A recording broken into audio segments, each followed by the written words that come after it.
Hello, everyone. Welcome back to Believe You Are a Good Mom with Emily Wardrop, and today with Marci Owen. Hi, Marci.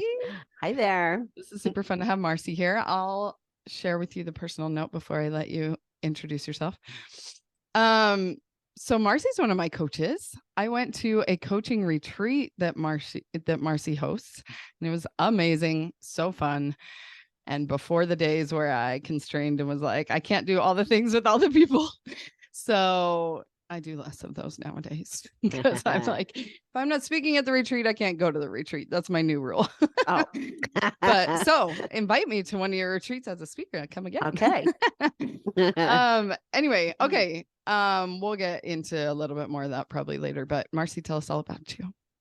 So I am a mom of 3 boys.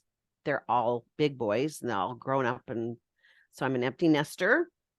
So I've kind of been through all the phases of I have been through the phases of raising your kids and all that goes along with that. And some that I care to not have to gone through.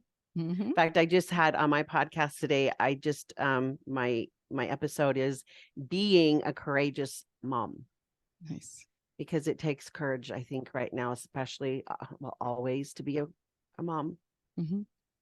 And like, I love how your thing is, drop the war, you are a good mom. And we have a hard time believing that. So anyway, but now I am Well, while we're talking about that, what's your podcast called? It's called the Courageous and Confident Christian Mom podcast. Nice. And I've just launched it last month. So Yay. yeah. So anyway, we can give them a link to that, right? Yeah. Yeah.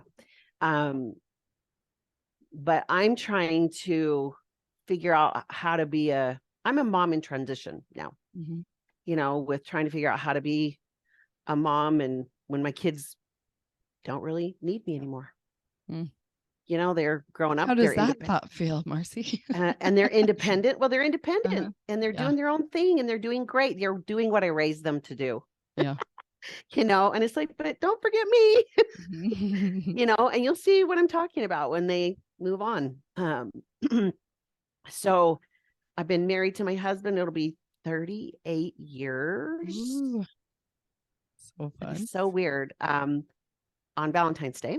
Oh, yeah. And I'm a member of the Church of Jesus Christ of Latter-day Saints. And I am also a life coach, as Emily mentioned. And I am a self-confident coach for Christian moms. And I help them find their confidence, help them have a better relationship with themselves. Because I get it. It can be hard to not doubt yourself and to kind of feel unfulfilled, and so my clients, like, they see their divinity, they start to see their potential and then start to lean into it and live it. Yeah. And they just become empowered to live the way they've been wanting to live but haven't been able to figure it out. Yeah. And we do that by finding the negative beliefs that they have about themselves, and then challenging those and learning to think a different way. I've had the most sacred work. I think it's all sacred, but some of the ones where I have helped them overcome past experiences that have been really painful for them, to be able to let that go and move on has been amazing, and all this helps them lead to confidence. And I do have them do things to build their confidence as well, so anyway, I love being a coach. Yeah, that is so good. Oh, I love how you say when they believe in their divinity, that's where the shift happens. That's what this podcast is all about. When we believe in who we are, like who we actually inherently always have been, then we can start living into that person. But when we're just beating ourselves up all the time with that negative self-talk you're talking about, because we disconnect. It seems like our what we kind of do is we disconnect with ourselves as we're raising our kids. We're so busy doing that we forget about ourselves. And then we don't even know who we are anymore, or what our talents or gifts are anymore. We don't even know what our dreams are anymore. And we have this void and this yearning, and so I love to just take my clients and strip all their their labels, who they are. I'm a mom, I'm a wife, all the things, and say, okay, now who are you? And they cannot answer that at first. They're like, I don't know. They don't even know what their talents are, their gifts, their strengths. It's awesome to help them see that. And then they're like, oh, yeah. Oh, so fun. Okay. So today what we're going to talk about is Because I Can. And if you're watching this on Spotify, or I'll put it on YouTube. Believe in yourself. Yes. Believe in yourself because you can. It's on our bosoms. So come see the video. So, from the retreat, see. We have our shirts. Yes. These are our shirts from our retreat.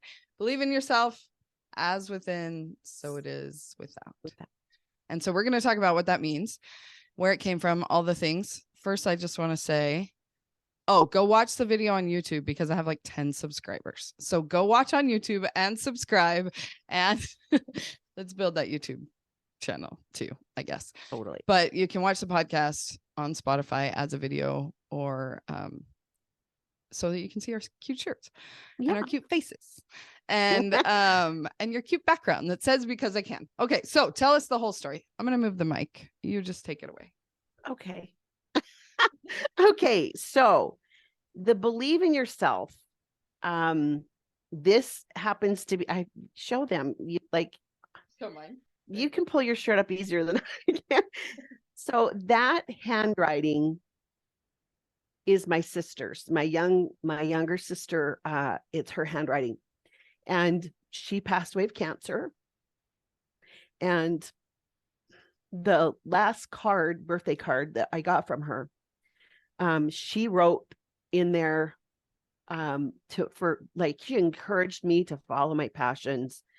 And she said, believe in yourself. And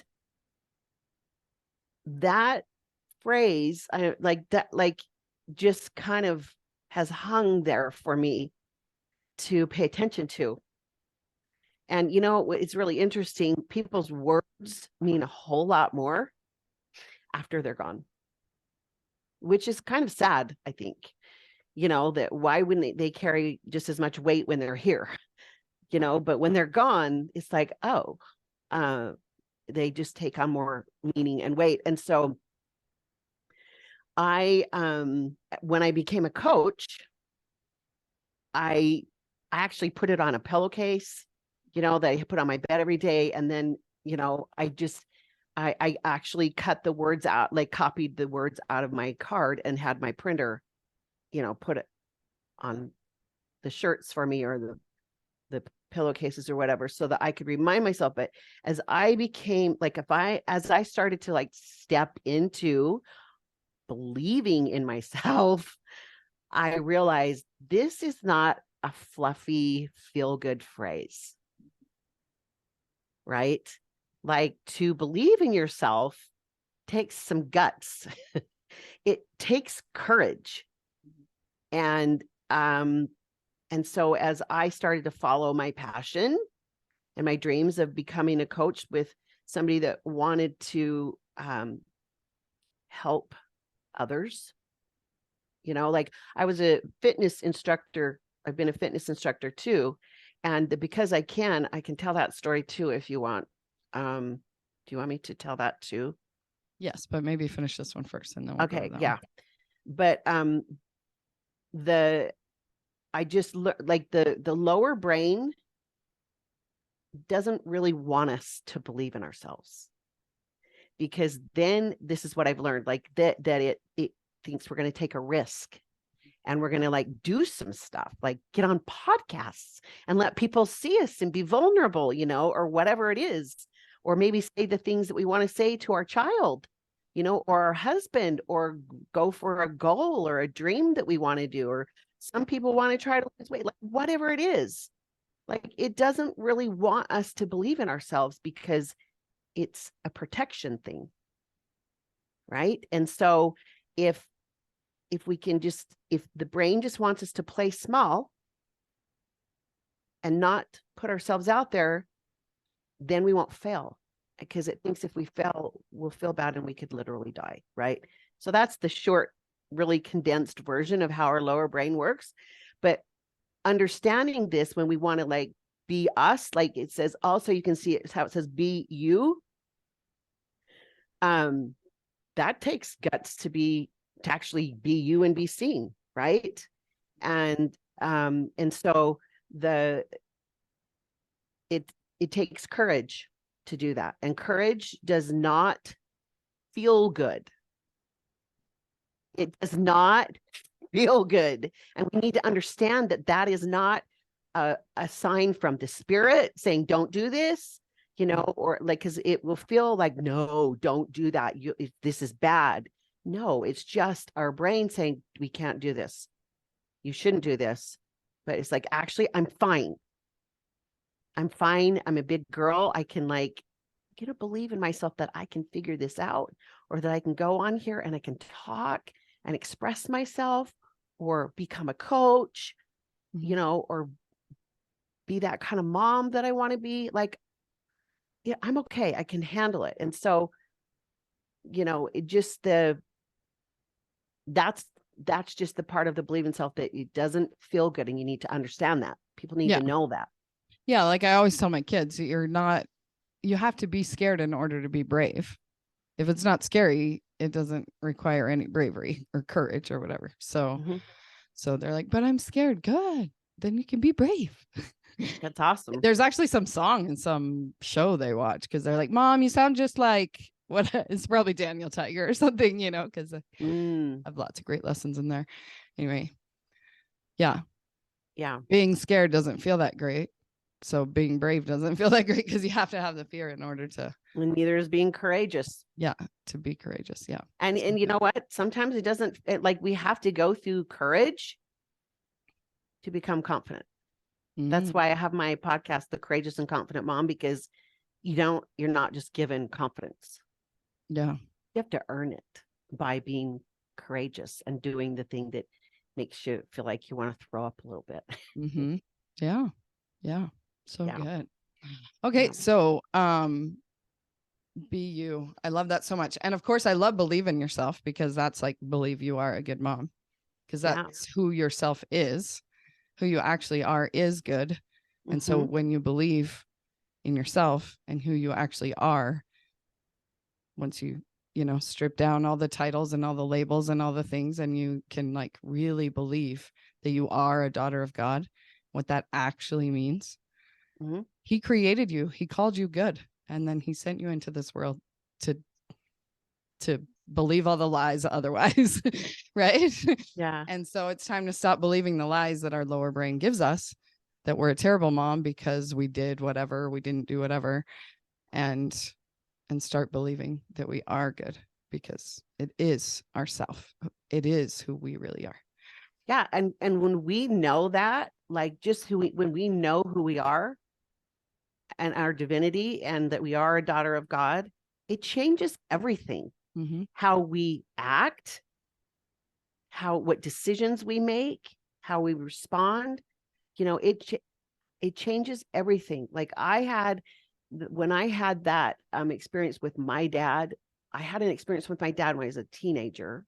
I can't remember how old I was, but my dad was a builder. He would build things. And so I would like to hang out with him and hand him the tools, and I would ask him so many questions. And so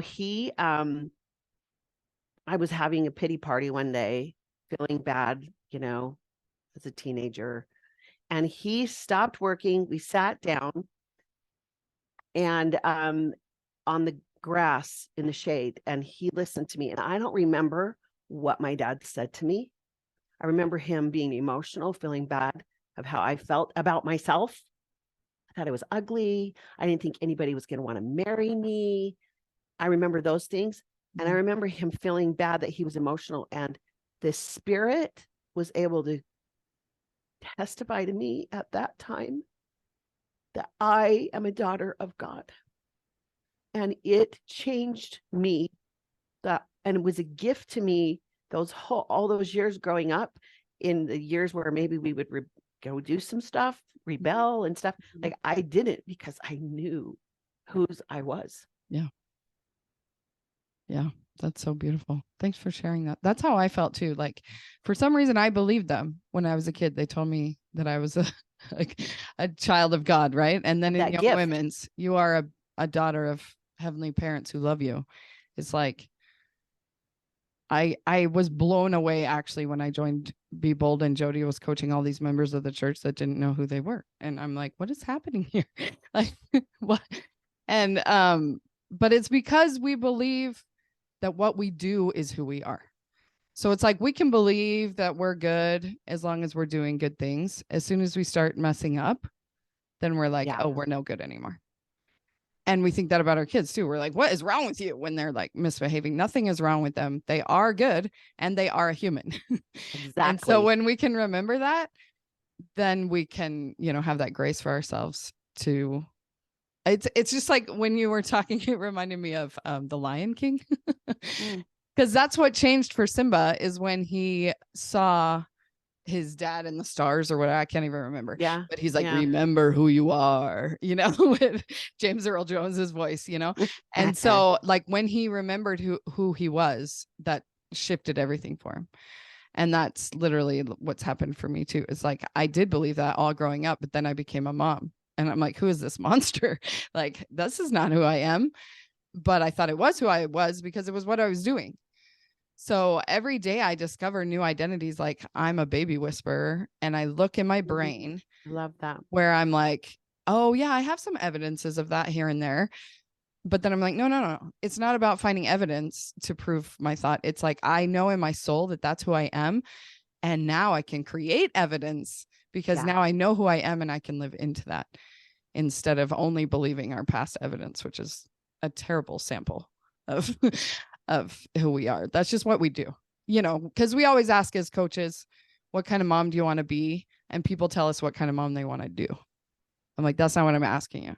Like, I know that you don't want to yell at your kids and you do want to feed them healthy food and all the things. That's the kind of mom you want to do. But what kind of mom do you want to be? Like, who are you actually? Yeah. And that's where we really get because traction. when we know that, then we can go do what we want to do. Yeah. Because when we're trying to do it the other way around, it's like going up messy. The escalator. That's the down escalator. Yeah, it doesn't work because we are in the way. That's the problem. Like, we want to focus on our kids and be this good mom, but we've got this, we've got this wall in front of us or I should say a mirror, where we're always just reflecting like how we are showing up and what we're not doing right. And we're not able to actually focus on our child. Yeah.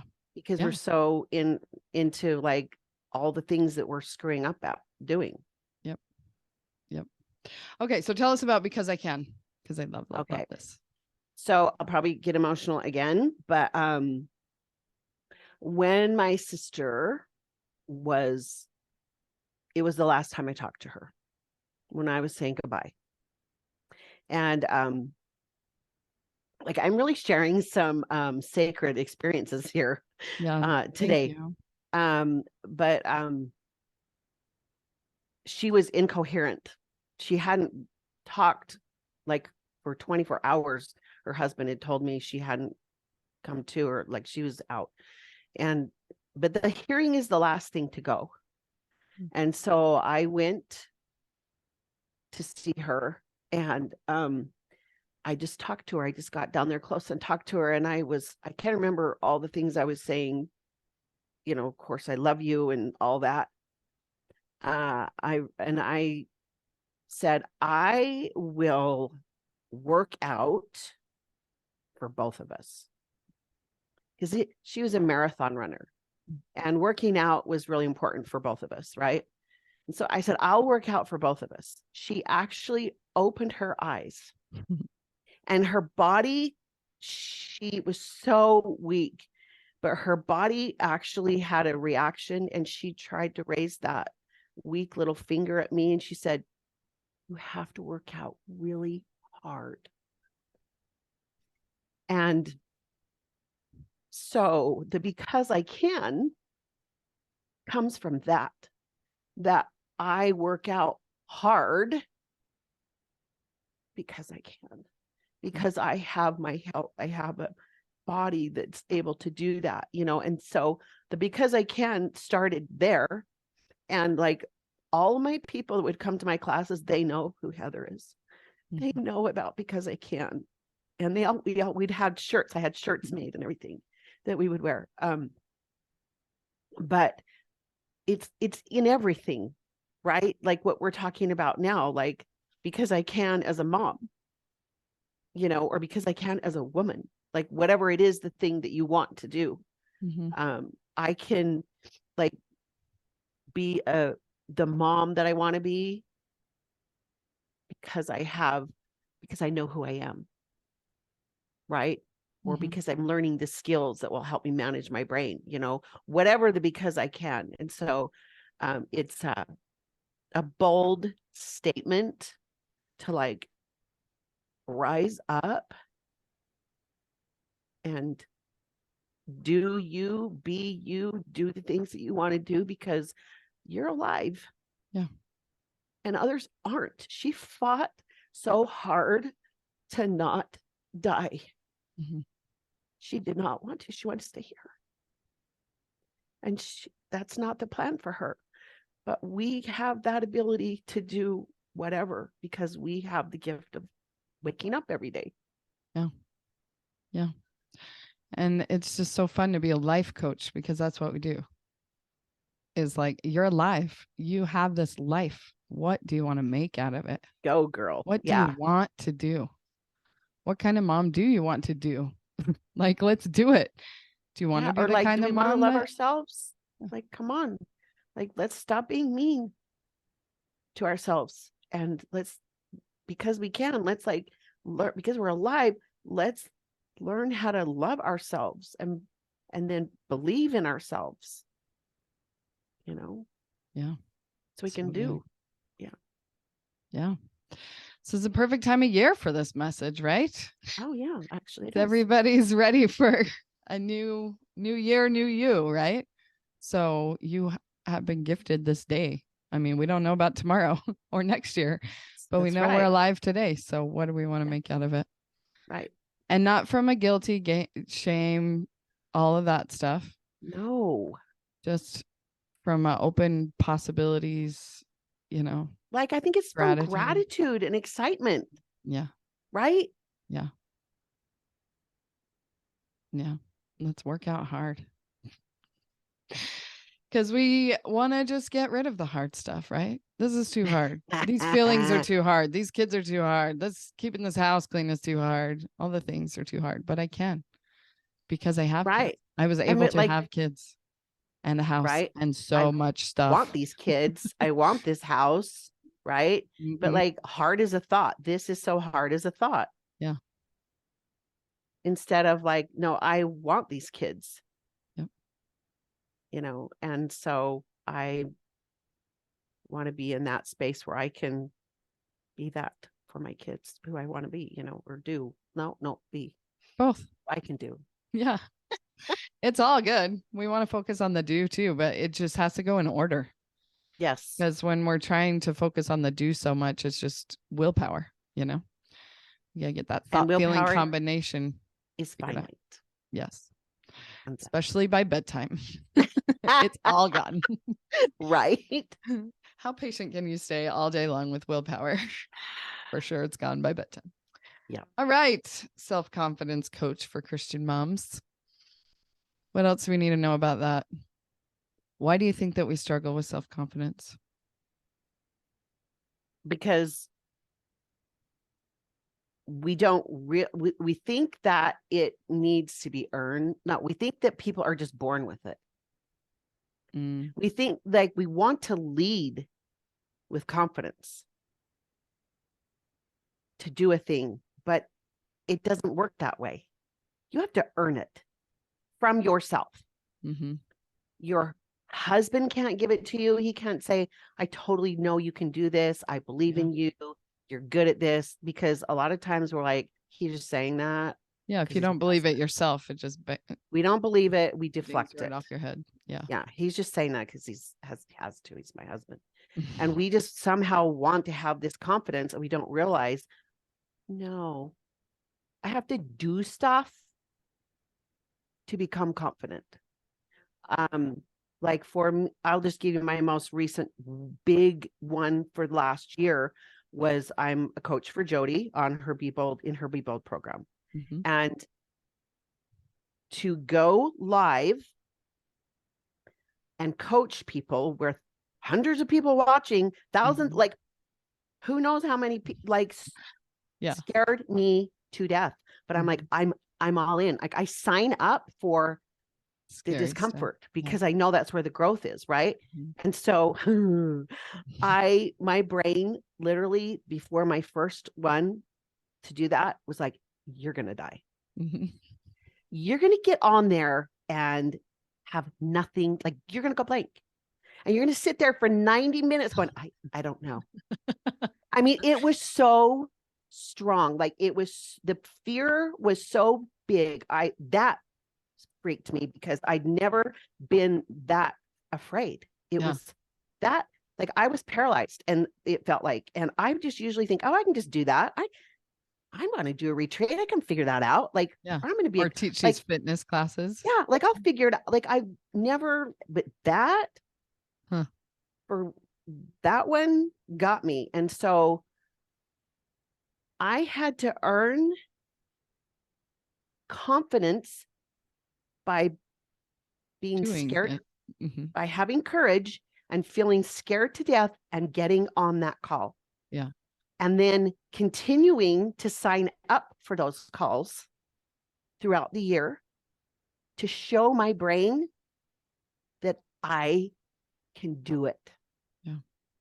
And now when I get on, it's like not a big deal. I maybe have just some jitters, just more excitement, but I am not scared to death. Yeah. And like we can be scared to death and still do the thing. Yeah. And so by being willing starts with courage and then we become capable. I got better and better as I, did the calls. I was able to do it, but like the first call, I felt like part of my brain was in the fetal position. Yeah. I didn't feel like I had full access to my brain. Yeah. The first time. And I got better and better, but I also showed my brain, I can do it, and then the confidence comes, but you have to sign up for what you think is hard or scary to get it. Yeah. Yeah. So good. So fun, Marci. Thanks for being here. This is fun. So I'm curious about the retreat, though. You said you had an experience at the retreat with believing in yourself. Oh, did I? I had lots of experiences at the retreat. Slept since then. Which one are we talking about? Well, with believing in myself? Well, I can just tell you, like, my main takeaway from the retreat that I think of still, because it's been a couple years or however long, is as you talk about the negative self-talk that we tell ourselves, and as we talk about identity, right, as the labels that we give ourselves and the so we take these things on as our identity. So I thought that, while actually the identity I had for a long time, and I say my whole family is this, we're all a bunch of overachieving slackers. Well, like, what does that even mean? That doesn't even make any sense, but I understood it. It made sense to me. I don't even want to go there right now because I've done like so much work to not. That's kind of fun for me to even say that it doesn't make sense, because it definitely made sense to me. Anyway, turns out that what it means is that life is 50-50. Everybody actually is a dichotomy that doesn't make sense, right? That we all are ambitious and we're also lazy. We are fun, and we Unselfish also and are selfish. a drag. Yeah. We're selfish and selfless. Yeah. All the things. We just are, like, we're humans. That's our condition. And for some reason, I was letting my brain just like beat myself up with this idea that I was a slacker because I wasn't doing things, right, that I thought I should be doing. And I can't just do them from that model, From that train of thought. Yeah. Yeah. It's just like what I'm always talking about here. When you tell yourself you're a terrible mom, then your result line is you're a terrible mom. When I'm continually telling myself that I'm a slacker, that's not going to get me out of bed and do the things. No. And so, not to mention, I was full on pregnant at the time. I'm beating myself up for like not getting out of bed and doing the things. It's like, seriously, can we have some realistic compassion and grace for yourself here? Anyway, so that's kind of what I was working on that retreat, because I was like in my 3rd month of being pregnant, and I was like a new coach. And so I had all these big dreams, and they weren't happening because I also was pregnant and had all these little kids, like, and it just wasn't the time or season. But I couldn't see that through the, like you said, the mirror in front of my face yelling at, you're such a slacker, And so it comes up all the time still. Yesterday, I was laying in bed calling myself a slacker. I'm like, no, I need rest today. Apparently, like, I'm learning how to like have grace for myself, trust in my body, and have God's eternal perspective. Like, who cares about like what's happening in the next 5 minutes? This is not like so urgent that it has to happen right this second. Like, it will happen eventually. It's not like the urgency is not there. That's anyway. So the retreat, you learned that, this I'm a slacker actually is just a label that I put on myself. And I can actually get rid of it. The war on that label. Yeah, just rip it right off of my eyes that are keeping me from seeing clearly. Right. Yeah. That the thing that the worksheet that we had at the retreat, and if I can just share the steps for people, is like, and I'll just share it by my experience to create this worksheet. Was I was journaling like what my negative beliefs were about myself as a coach. I wanted to be confident, right? And I was not, because I had all these labels like, well, I don't do this, and I'm not this person, and and so I was writing all the things down. So it's important to identify what we think about ourselves, what those are, because it stunts our growth. It like puts us in a box that we're like, well, I can't go outside that box because I'm a slacker, right? Or whatever it is. And so then then we actually put those beliefs on trial, and we you examine them. And so it's like, actually, what am I doing? And because my brain, when I did that, my brain's like, so what do you need? Like, how much experience do you need to become, a good coach? Well, I'm just laughing because what do you call her? Your lower brain, that voice that you just used? Rita Skeeter. Oh, that's right. From Harry Potter, right? Yes. Yeah. The reporter that's so negative and likes to make lies and embellish and create stories that aren't even true. Yeah. And so even just the act of saying them out loud, you can tell which voice it is in your head, And I do that too. I'm like, God does not talk to me in a nagging voice. So when the thought is, hello, get out of bed, you lazy slacker, like, I know that's not coming from him. Yeah. And so it's just good to know what we're thinking, actually be willing to debate it. And that's where a coach can really help you do that. Because a lot of times you think I'm a slacker is fact. Because that's your brain's job is to believe what it thinks. And so you literally need somebody whose job is to from the outside go, actually, did you know that was a thought? And then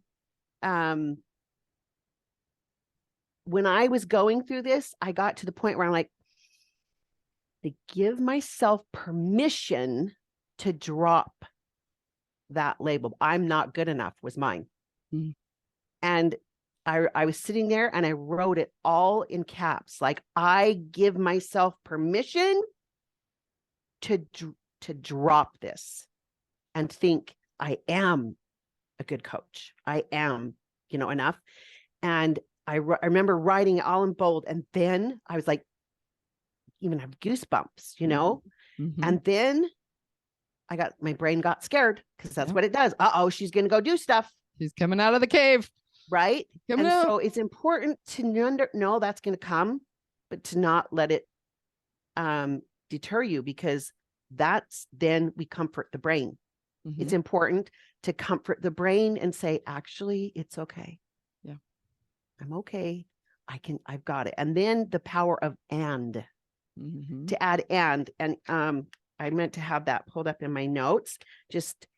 I have my notes from the retreat right here too. So let me find my worksheet you're talking about. When I used and, do you have like, I am smart enough and I'll keep learning. I have the skills and I'll get better at them as I evolve. Adding and comforts the brain in a way like, yeah, I know that I'm not like all there, but I'm good enough to get going. Yeah. And I'll keep learning. Well, and that's my favorite brain hack, right? So if anybody hasn't listened to any of these other podcasts, if Marci is the first one and you don't know my brain hack yet, this is so exciting. Your brain is going to give you these lies, right? You ran out of milk. You're a terrible mom. And I am still a good mom. That was my first hack that really started like cracking the shell, because the brain, I don't argue with the brain. Like, I've dropped the war with my brain on telling me that I'm a terrible mom. I'm like, you can keep making it mean that. That's fine. And I am. It's who I am. So I am a good mom. And I also do a bunch of crap that's not good. But I know who I am. And just adding that not but, for sure, not but. Because it's like you can feel, because you can actually feel the brain, the body just like exhale. Oh, okay. Mm-hmm. When you add that. Yeah. I do want to say this though. Sometimes we need to add the and other times we're like, no, all done. Yeah, we don't think that anymore. You're not going to talk. I don't talk to myself that way anymore. Just like, and that's what we talked about at your retreat too. Cause I was like, I tell my kids, we do not name call. Like, that's something we don't do. And I was name calling myself that whole time. So like, that's what I remind myself. If that thought comes up still, I'm like, oh, no. We do not name call. The kids are still going to do it, even though there's that rule. My brain is still going to do it. And I remind it. Oh, no. Yeah. Like my mom, I don't know why, but you're such a pig. I don't know why we would do that when we were growing up. My mom was like, we do not tolerate that. We don't talk like that. And we can make that decision with ourselves. Yeah. I don't talk to myself like that anymore. Yeah. And then you redirect it to, I am smart enough. I am good enough. I am a good mom. Yeah. Well, did you finish the sheet? And is the last part? Yeah. I lost my sheet too. Awesome. So fun. So good. Yes. Okay, Marci, tell everybody where they can get more of your amazingness. Well, I mentioned my podcast. So the Courageous and Confident Christian Mom podcast I'm on Apple Podcast, I'm on Spotify and Amazon. And so I'm on there. MarciOwen.com is my website that you can go to. For people that listen, if they want to have a clarity call with me, I would be happy to do that free for them. They can just go on there and sign up. I'm on Instagram, Marci.Owen Coaching. People can get on my email list. I don't do too many emails a week, just one or two. I have a Marci's Minute that I do with in my emails. Is that it? I think that's it. That's plenty. Super fun. I want to tell you this. I have a handout that if people want for for the last year, like it's called The Journey. And it's like a way of looking back at last year that's fun. And finding out, like noticing what you accomplished And so I have this fun little journal handout that I would totally give away for free for you. And I have a series of questions that'll help you do your audit. But like, it's fun. You get your pictures. You can get your pictures on your camera out for each month to help you remember what events you had in that. And just to help you, like, do I want to repeat this? What do I want to do? What do I want to do? What do I need to do? Or do I not want to repeat this? And what do I need to do so I don't? Fun. So I have that ready to go. And I'm going to make another one for the new year to, like, I'm working on that one too. Awesome. So hit up Marci on Instagram and ask for it. She'll send it to you. We did that. We just looked back at the pictures. And of course, that's really fun to do with little kids because they grow up so much in 1 year. Right. And like my son's hair, I can't believe how much it's grown in 1 year, that kind of thing. But it's harder to tell in ourselves. We just want to, again, with that negative self-talk, we want to beat ourselves up about how we didn't accomplish anything this year and all the things. And if we could actually be able to see where we were at last year, we like unbelievable growth. It helps with the believe in yourself. Yeah. It helps with the because I can. Like, oh, and like to also know your divinity, right? Like, oh my gosh, look at these things that I did do. I didn't even like notice it, or I forgot about it, because the brain's really good all year long, all day long, picking at us, pointing out all the negatives. So it will kind of resist doing this. But it's like, no, we want to do this. We can sit down and do this. Yeah. And if you legit are like, no, seriously, you don't understand. All I did was lay in my bed and watch Netflix all year. That's okay too. Yeah. Like, because in an eternal perspective, it's, it's just a blip. I would say to that that's probably your way of coping with something going on in your life right now. Yeah. And it's okay. Yeah. We don't all need to be running marathons. Nope. Today, just be where you are, and then we'll take it the next step when you're ready. Right. So. Yeah. All right. Love you, Marci. Thanks so much. Love you. Thanks for having me. It was good to be here. Yeah, you're so fun. Okay. See everybody next time. And let me just mention, because these video podcasts don't have an outro. So make sure you go to dropthewar.com/appointments and sign up for your free RBC Relationship Boost Call is what I'm doing this year, Marci. I don't know if you've heard about this yet. So I have a really fun formula that we go through. It's just 15 to 20-minute call. In fact, after we hit stop, maybe I'll make you do one because it's really, really fun. And everybody wants one. So go sign up. It's totally free. No strings attached. It's not a consult. It's not a sales call. It's just to get your little bite-sized yogurt. Right. So love it. All right. See you there. Bye.